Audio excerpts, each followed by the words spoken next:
2 नवंबर 1988। इस रात लगभग 8:30 बजे से लेकर 9 बजे के आसपास यूएस के एमआईटी यूनिवर्सिटी में कुछ स्ट्रेंज होता है। वहाँ के यूनिवर्सिटीज़ के सर्वर्स, नेटवर्क्स, सिस्टम्स, कंप्यूटर्स काम करना बंद कर देते हैं अचानक से। कुछ ही घंटों के अंदर लगभग 10% पूरे यूएस के कंप्यूटर सिस्टम्स स्लो हो जाते हैं। इंटरप्शन ऑकर होने लगता है। किसी को कुछ समझ में नहीं आता कि क्या हो रहा है। 2 से 3 घंटे के बाद तक पूरे यूएस के लगभग 10% computer systems almost slow down हो चुके होते हैं। गवर्नमेंट को कुछ भी आइडिया नहीं है कि क्या कारण है, ऐसा क्यों हो रहा है। अचानक से एक मीटिंग बुलाई जाती है। कुछ ही घंटों के अंदर में पूरा का पूरा इंटरनेट कोलैप्स्ड हो जाता है। ऑल्दो 1988 उस टाइम के ज़माने में इंटरनेट बहुत एक्सपेंडेड नहीं होता था। सिर्फ 60,000 के आसपास कंप्यूटर सिस्टम्स इंटरनेट से कनेक्टेड हुआ करते थे। But still almost 6,000 computers infected हो जाते हैं, स्लो डाउन हो जाते हैं, काम करना बंद कर देते हैं। गवर्नमेंट, यूनिवर्सिटीज, हॉस्पिटल, सारे जगह कंप्यूटर्स ऑलमोस्ट स्लो डाउन हो जाती है। किसी को कुछ समझ में नहीं आ रहा कि ऐसा हो क्यों रहा है, क्या कारण है इसके पीछे। ऐसा पहली बार यूएस के इतिहास में, ना सिर्फ यूएस के इतिहास में बल्कि दुनिया के इतिहास में ऐसा पहली बार हुआ था कि कंप्यूटर काम करना बंद कर दिए थे या वो स्लो डाउन हो गए थे, वो प्रोसेस नहीं कर पा रहे थे। पहली बार लोगों को लगा कि कोई अटैक हुआ है उनके सिस्टम्स पर, उनके इंटरनेट सिस्टम्स पर। ऐसा कभी नहीं हुआ था। ऑल्दो छोटे मोटे अटैक्स हुए थे बट वो बहुत लाइमलाइट में नहीं आए थे। ये पहला अटैक था जो कि मीडिया में पब्लिश्ड हुआ 1988 के अंदर। और ये इतनी बड़ी प्रॉब्लम, इतना बड़ा अटैक सिर्फ एक छोटे से रेप्लिकेटिंग वॉर्म की वजह से हुआ। एक ऐसा रेप्लिकेटिंग वॉर्म जो एक 23 साल के पीएचडी स्टूडेंट ने कॉर्नेल यूनिवर्सिटी में बनाया था। वो बहुत क्यूरियस पीएचडी स्टूडेंट था जो कि कंप्यूटर नेटवर्क्स, ऑपरेटिंग सिस्टम जैसे रिलेटेड टॉपिक्स पर रिसर्च कर रहा था। तो आज की वीडियो में हम बात करेंगे सबसे पहले वॉर्म अटैक के बारे में, जो कि 2 नवंबर 1988 में हुआ था। कॉर्नेल यूनिवर्सिटी में पढ़ने वाला 23 साल का एक लड़का, रॉबर्ट टैपन मॉरिस, जो कि वहां पे पीएचडी कर रहा था, उसने एक ऐसा रेप्लिकेटिंग सॉफ्टवेयर क्रिएट किया जिसकी वजह से ऑलमोस्ट कुछ ही घंटों के अंदर में पूरे यूएस के 10% कंप्यूटर्स स्लो डाउन हो गए। कंप्यूटर्स काम करना आइदर बंद हो गए या स्लो डाउन हो गए, जिनको रिकवर करने में घंटों लगे। कुछ कुछ एजेंट्स ने, कुछ कुछ एडमिनिस्ट्रेशन ने तो ये भी रिपोर्ट किया कि एक एक सिस्टम को रिकवर करने में उन्हें 2 से 3 दिन लग रहे थे। 23 साल का Robert Tappan Morris, curious engineer, जिसने एमआईटी सर्वर से एक वॉर्म रिलीज किया जिसकी वजह से कुछ ही घंटों में पूरे यूएस के computer systems, networks almost collapsed कर गए। उसने जानबूझ के एमआईटी यूनिवर्सिटी का सर्वर चूज किया क्योंकि वो कॉर्नेल यूनिवर्सिटी को चूज नहीं करना चाहता था, क्योंकि वो ऑलरेडी वहां से पीएचडी कर रहा था। तो उसने एमआईटी को चूज किया जिसकी वजह से ये सोच के कि शायद वो पकड़ा ना जाए। 8 नवंबर 1965 को एक ऐसा कंप्यूटर साइंटिस्ट, बिजनेसमैन जन्म लेता है, दुनिया का सबसे पहला वॉर्म बनाता है, जो कि यूएस के ऑलमोस्ट 10% इंटरनेट और कंप्यूटर्स को कोलैप्स कर देती है कुछ ही घंटों के अंदर में, जिसको रिकवर करने में, एक एक सिस्टम को रिकवर करने में 2 से 3 दिन लग जाते हैं। रॉबर्ट टैपन मॉरिस के पापा, सीनियर रॉबर्ट मॉरिस, वो भी क्रिप्टोग्राफर रहते हैं और वो भी नेशनल सिक्योरिटी एजेंसी यूएसए के लिए काम करते हैं। रॉबर्ट टैपन मॉरिस अपनी इनिशियल स्टडीज, अपनी स्कूल स्टडीज, वो न्यू जर्सी के पैक स्कूल और डेल बैर्टन स्कूल में कंप्लीट करते हैं और उसके बाद वो हार्वर्ड यूनिवर्सिटी चले जाते हैं अपने ग्रेजुएशन के लिए। रॉबर्ट टैपन मॉरिस वो हमेशा से एक बहुत क्यूरियस साइंटिस्ट रहते हैं। बचपन से ही उनको computers, operating system, network security इसमें बहुत इंटरेस्ट रहता है। एज उनके फादर ऑलरेडी एक क्रिप्टोग्राफर रहते हैं, तो उनके फादर ने उनको इस टाइप की बैकग्राउंड इन्फॉर्मेशन ऑलरेडी दे रखी रहती है। तो बहुत बचपन से ही वो क्यूरियस थे कि कैसे इस टाइप का सिस्टम बनाया जाए कि जो एक दूसरे को कनेक्ट कर सके। इवन उनका पीएचडी टॉपिक भी स्केलेबल टीसीपी कंजेशन कंट्रोल में रहता है। वो इतने अच्छे इंजीनियर थे, ब्रिलियंट प्रोग्रामर थे, और तो और वो ये जानना चाहते थे कि ये जो इंटरनेट है इसको कैसे एक्सप्लॉइट किया जा सकता है, इसको कैसे, इसकी रेंज कहां तक है इंटरनेट। इसको समझने के लिए उन्होंने इस वॉर्म को डेवलप किया।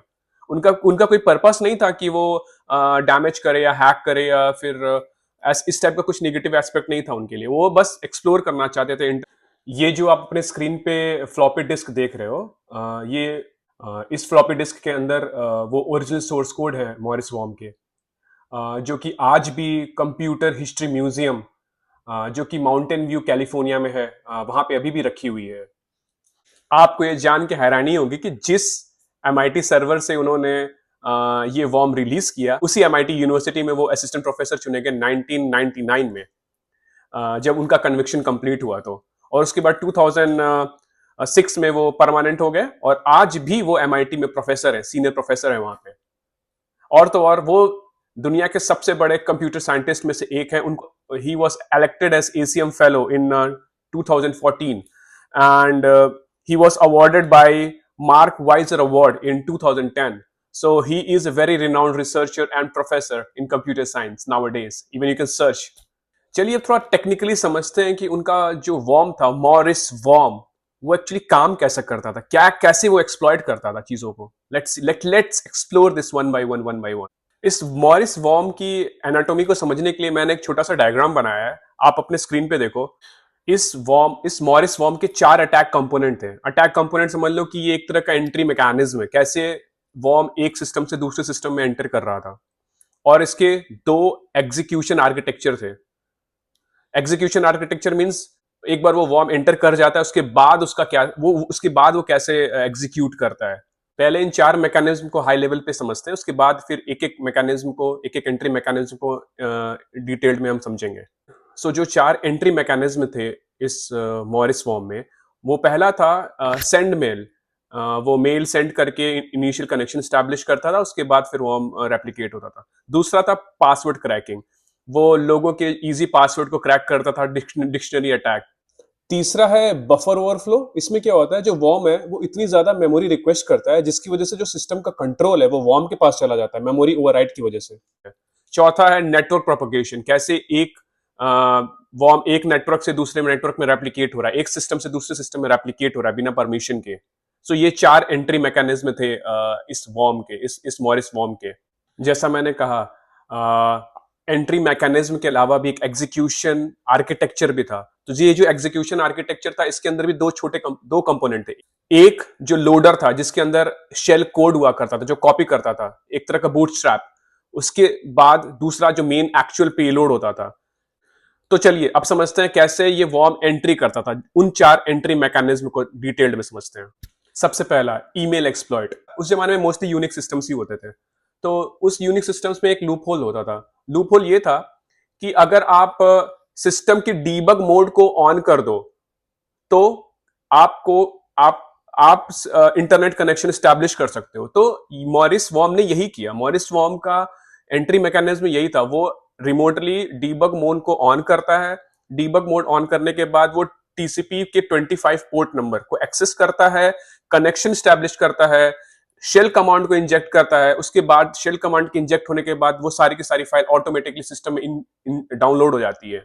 एक बार सिस्टम में वो शेल कमांड डाउनलोड हो गई, उसके बाद कॉपी था सिर्फ वो। उसके बाद फिर as network connection already establish हो चुका है, तो रिमोटली से जो बड़ा पेलोड है, जो एक्चुअल पेलोड है, जो मेन वॉर्म है, वो वापस इस सिस्टम में डाउनलोड हो जाता था। तो सबसे पहले छोटा सा पैकेज डाउनलोड होता था, वो कनेक्शन स्टैब्लिश करता था, समझ लीजिए एसएमटीपी प्रोटोकॉल के थ्रू। उसके बाद जब कनेक्शन स्टैब्लिश्ड हो जाता था तो वापस वो बड़ा पेलोड आके सिस्टम में डाउनलोड हो जाता था, जिसकी वजह से सिस्टम पूरा स्लो हो जाता था, मेमोरी ओवरफ्लो हो जाती थी, सिस्टम काम करना ऑलमोस्ट बंद कर देता था। और सबसे बड़ी बात ये कि लगातार डाउनलोड होता ही रहता था, मतलब इसको कोई कंट्रोल नहीं कर सकता। ये मॉरिस वॉर्म का डिजाइन बहुत बहुत क्लासी था। उन्होंने रैंडमाइज्ड मैकेनिज्म यूज की थी, जिसकी वजह से जो सिस्टम में शेल कोड इंजेक्ट होने के बाद जो सर्वर से एक्चुअल पेलोड डाउनलोड हो रहा है, वो लगातार डाउनलोड हो रहा था, randomly number of copies create कर रहा था सिस्टम की, पेलोड की इन द सिस्टम, जिसकी वजह से सिस्टम बहुत स्लो हो जा रहा था। इनका सेकंड मैकेनिज्म था फिंगर डीमन बफर ओवरफ्लो। इस वॉर्म अटैक में क्या था कि जो वॉर्म था वो बहुत बड़ा मेमोरी रिक्वेस्ट कर रहा था, जो कि अवेलेबल नहीं था, जिसकी वजह से जो कंट्रोल था सिस्टम का वो अटैकर के पास चला जा रहा था।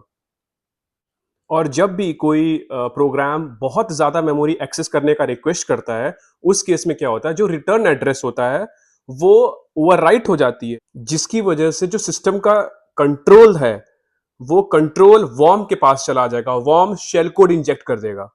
फॉर इंस्टेंस अगर आपने कोई ऐसा प्रोग्राम लिखा जो कि मेमोरी बहुत ज्यादा एक्सेस करना चाहती है और मेमोरी अवेलेबल नहीं है उतनी, उस केस में क्या होगा, जो रिटर्न मेमोरी है वो ओवरराइट हो जाएगी। और अगर रिटर्न मेमोरी ओवरराइट हो गई, जिसकी वजह से कंट्रोल ही चला जाएगा आपका, आपके प्रोग्राम से कंट्रोल उस प्रोग्राम पे आ जाएगा। एक बार एक बार कंट्रोल अटैकर के पास गया, अटैकर तुरंत शेल कोड इंजेक्ट करेगा। शेल कोड इंजेक्ट होने के बाद सारा का सारा पेलोड सर्वर से सिस्टम में, लोकली सिस्टम में डाउनलोड हो जाएगा। System slow. Smart trick. Third entry mechanism था पासवर्ड चेकिंग मॉड्यूल, जिसमें क्या था कि उस जमाने में बहुत सारे कर्नल सिस्टम, यूनिक सिस्टम्स में पासवर्ड बहुत इजीली ब्रेकेबल होते थे। बहुत लोग 1 2 3 4 user name, password as password, इस टाइप के इजी पासवर्ड्स रखते थे, जिनको क्रैक करना बहुत इजी था। तो मॉरिस वॉर्म में एक ऐसा मॉड्यूल डिजाइन था जो कि पासवर्ड को, जो डिफॉल्ट जो एग्जिस्टिंग कॉमन पासवर्ड है उसको कंपेयर करके हैशिंग के थ्रू, इस डिक्शनरी अटैक भी हैशिंग के थ्रू पासवर्ड को इजीली क्रैक कर लेता था। तो ये भी, उस जमाने में पासवर्ड इतने ज्यादा सिक्योर नहीं होते थे, कोई कंस्ट्रेंट नहीं होता था नंबर्स का, स्पेशल कैरेक्टर का, तो क्रैक करना इजी हो जाता था। तो डिक्शनरी अटैक के through, common password written common password exploitation के थ्रू उन्होंने वापस सिस्टम को एक्सेस किया। सिस्टम को एक्सेस करने के बाद शेल कोड डाउनलोड हुआ, शेल कोड डाउनलोड हुआ, फिर से नेटवर्क से कनेक्शन स्टैब्लिश हुआ, नेटवर्क से कनेक्शन स्टैब्लिश हुआ, फिर से सारा का सारा पेलोड सिस्टम में डाउनलोड हो गया, जिसकी वजह से system slow. Jackpot. Fourth entry mechanism था नेटवर्क प्रोपगेशन। एक्चुअली उस जमाने में मोनोकल्चर सिस्टम्स बहुत ज्यादा होते थे। मोनोकल्चर सिस्टम्स मतलब वो सिस्टम्स जो कि एक दूसरे से आपस में कम्युनिकेट करते हैं और ऑलमोस्ट आइडेंटिकल होते हैं, जिनमें बहुत ज्यादा सिक्योरिटीज नहीं होती। अगर आप एक सिस्टम को एक्सेस कर लोगे तो आप दूसरे सिस्टम को भी इजीली एक्सेस कर सकते हो। वो बहुत उनका architecture, design, configuration almost same होता है। तो जो फोर्थ अटैक था, नेटवर्क प्रोपगेशन अटैक, वो स्पेसिफिकली इन टाइप की मोनोकल्चर सिस्टम्स को अटैक करने के लिए था। इस टाइप के सिस्टम्स में कोई ऐसा कोई पासवर्ड प्रोटेक्टेड तो नहीं होते थे, बट अगर कोई पासवर्ड प्रोटेक्टेड था तो उनको पासवर्ड को क्रैक किया जा सकता था।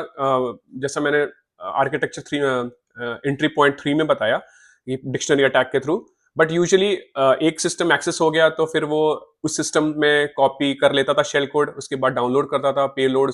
और एक बार एक शेल कोड इसमें डाउनलोड हुआ तो वो शेल कोड नेटवर्क, एक वो शेल कोड दूसरे कंप्यूटर में भी कॉपी हो जाता था, क्योंकि वो सिस्टम एक दूसरे को ट्रस्ट करते हैं। जो मोनोकल्चरल सिस्टम्स होते हैं वो एक दूसरे को ट्रस्ट करते हैं, वो अलाउ करते हैं इस टाइप के प्रोग्राम्स को शेयर करने के लिए, इस टाइप के कोड को शेयर करने के लिए। तो इसकी वजह से जितने भी मोनोकल्चरल सिस्टम्स थे वो भी कोलैप्स कर गए, स्लो डाउन हो गए। अब बात करते हैं उन दो बॉक्सेस के बारे में जो बॉटम पे आप देख रहे हैं, एग्जीक्यूशन मैकेनिज्म के बाद एग्जीक्यूशन आर्किटेक्चर्स, ये दो boxes, loader and main payload. चलिए बात करते हैं लोडर के बारे में।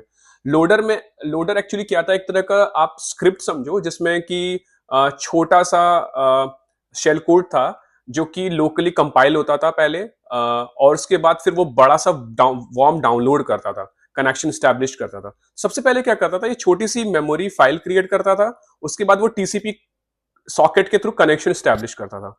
कनेक्शन स्टैब्लिश करने के बाद वॉर्म सोर्स को रिक्वेस्ट भेजता था, उसके बाद फिर एक सी फाइल जनरेट करके कंपाइल भी करता था लोकल सिस्टम में, क्योंकि उस जमाने में कंपाइल्ड ऑलमोस्ट हर सिस्टम्स में हो जाते थे। उसके बाद वो कंपाइल्ड करने के बाद वो बाइनरी फाइल को सेव करके डिलीट भी कर देता था, जिसकी वजह से ट्रेस ही ना मिले।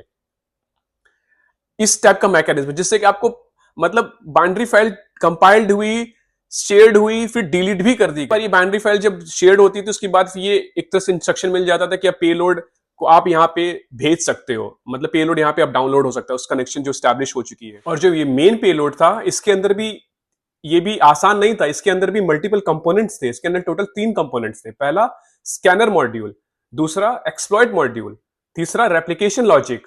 इसके अलावा एक और मॉड्यूल था सिस्टम क्लॉकिंग। सिस्टम क्लॉकिंग क्या करता था, ये एक्चुअली सिस्टम को हाइड करने के लिए, मतलब बिहेवियर को, वॉर्म के बिहेवियर को हाइड करने के लिए एक अलग से छोटा सा कोड बना के रखा था उन्होंने, गजब का। सबको बारी बारी समझते हैं हाई लेवल से। जो स्कैनर मॉड्यूल था, ये एक्चुअली क्या करता था, ये होस्ट के एड्रेस को नोट करता था, नेटवर्क एड्रेस को नोट करता था, एक तरह से समझ लीजिए सारे मेमोरी एड्रेसेस को वो एक जगह पे नोट करके रखता था, स्कैन करके रखता था।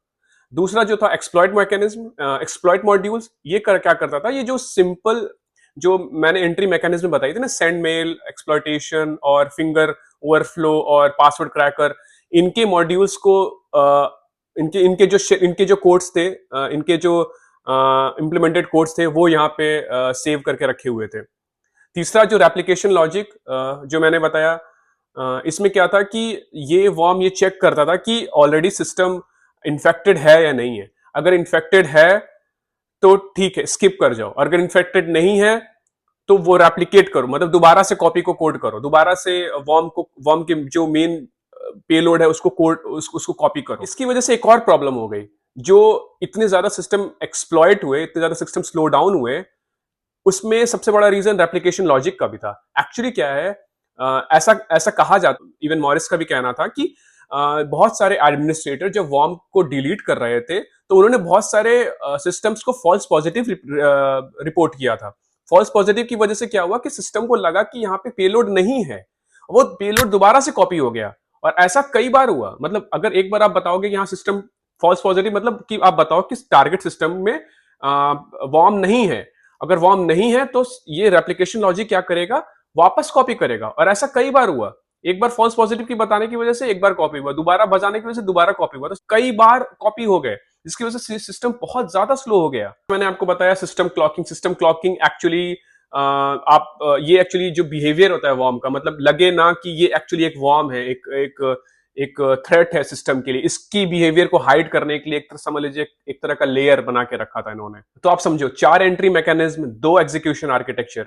अगर इसको रिकैप करें, मतलब सारे एंट्री मैकेनिज्म और सारे एग्जीक्यूशन आर्किटेक्चर को, तो आप देखो ये एक फिगर मैंने बनाया है, एक हाई लेवल फिगर बनाया है जस्ट टू अंडरस्टैंड कि एक्चुअली हो क्या रहा था। आप देखो सबसे पहले क्या करता था, सिस्टम स्कैन करता था और उसके बाद वो टारगेट चूज करता था। टारगेट चूज करने के बाद depending upon entry mechanism, for example अगर कोई मोनोकल्चरल सिस्टम है या किसी का पासवर्ड वीक है या मेल कनेक्शन स्टैब्लिश है, तो बेस्ड ऑन एंट्री मैकेनिज्म वो ये जो 4 अटैक मैंने बताए थे, 4 एंट्री मैकेनिज्म, उसको यूज करता था। उसके बाद जो लोडर था वो शेल कोड इंजेक्ट करता था। एक बार शेल कोड इंजेक्ट हो गया, उसके बाद फिर फॉर्मल एक बड़ा कनेक्शन स्टैब्लिश हो जाता था, जहां पे मेन पेलोड है वो पेलोड सिस्टम में डाउनलोड होता था। सिस्टम में डाउनलोड होने के बाद वहां रेप्लिकेट होता था रैंडमाइज मैकेनिज्म के थ्रू। उसके बाद फिर वो कंपाइल होता था। उसके बाद एक बार जब पेलोड डाउनलोड हो गया, उसके बाद फिर दोबारा से स्कैन करता था अगले नेक्स्ट टारगेट के लिए, ताकि नेक्स्ट वो प्रोपोगेट कर सके इन द नेटवर्क। इसके बाद रिसर्चर इन्वेस्टिगेटर्स इन्वेस्टिगेट करते हैं कि वॉर्म आया कहां से, सोर्स क्या है इसका, कौन डेवलप किया उसको। जब वो ट्रेस करते हैं, फाइनली उन्हें रॉबर्ट टैपन मॉरिस का क्लू मिलता है, उन्हें उसे वो कन्विक्ट करते हैं। और आपको पता नहीं होगा, ये पहला कन्विक्शन था उस टाइम पर। आपको जान के हैरानी होगी, ये पहला, it was the first felony conviction under 1986 computer fraud abuse act. Morris worm जो था वो एक स्पेशल टाइप के कंप्यूटर्स को इन्फेक्ट कर रहा था, जो कि डीईसी वैक्स कंप्यूटर्स हुआ करते थे उस जमाने में, जो कि यूनिक्स बेस्ड ऑपरेटिंग सिस्टम्स होते थे। डीईसी एक डिजिटल इक्विपमेंट कॉर्पोरेशन, एक तरह की कंपनी थी, मेजर कंपनी थी, जो 1960 से 1990 के बीच में ऑपरेट करती थी। उनके पास वो मिनी कंप्यूटर्स बनाते थे उस जमाने में। Robert Tappan Morris convicted in 1990। he was the first person to get convicted in this computer fraud and abuse act 1986। और इनको इस कन्विक्शन की वजह से 3 सजाएं मिली। पहली सजा थी उनको 3 साल का प्रोबेशन पीरियड मिला। प्रोबेशन पीरियड उस जमाने में ये होता था कि आपको काउंसलर एलोकेट होगा और आपको काउंसलर से वीकली बाई वीकली मीटिंग करनी होगी, और उस ड्यूरेशन पे आपका एक सुपरवाइजर होगा, वो आप पे ध्यान रखेगा कि आप कोई और कन्विक्शन ना कंडक्ट करो। ये 3 साल को उनको कंप्लीट करना था, वो उन्होंने कंप्लीट किया। दूसरी सजा जो उन्हें मिली वो थी कम्युनिटी सर्विस। 4 कम्युनिटी सर्विस में ये होता है कि आपको टीचिंग या फिर पब्लिक सर्विसेज फ्री में करने होते हैं 400 घंटे के लिए। तो उन्होंने 400 घंटे की पब्लिक सर्विसेज की। फॉर इंस्टेंस शायद उन्होंने कुछ टीचिंग भी की थी गवर्नमेंट के लिए। और तीसरी जो उनको सजा मिली वो थी उनको $10,000 का फाइन, जो उन्होंने पे किया। आयरोनी देखो, जिस एमआईटी नेटवर्क में उन्होंने मॉरिस वॉर्म रिलीज किया था, उसी एमआईटी यूनिवर्सिटी ने उन्हें फुल प्रोफेसर बनाया। मैंने ऑलरेडी बता रखा है 1999 में वो MIT as assistant professor join करते हैं। उसके बाद 2006 में वो परमानेंट बन जाते हैं असिस्टेंट प्रोफेसर, और आज भी वो फुल प्रोफेसर हैं एमआईटी में। वो सिर्फ प्रोफेसर नहीं है, वो एंटरप्रेन्योर भी हैं, उनकी खुद की कंपनी भी। ही is a cofounder of a company called Y Combinator, and उनकी एक और कंपनी है Tech Elite. By the way, thank you so much. मुझे ये जरूर बताना कि आपको ये कैसा लगा video.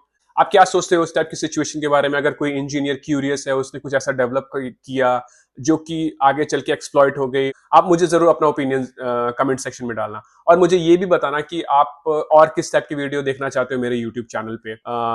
Thank you so much for watching this video. अगर आपको ये वीडियो अच्छा लगा तो प्लीज मुझे जरूर बताना, मुझे थोड़ा सा एनकरेजमेंट मिलेगा कि मैंने एक अच्छा वीडियो बनाया। Thank you so much for watching this video. नमस्ते।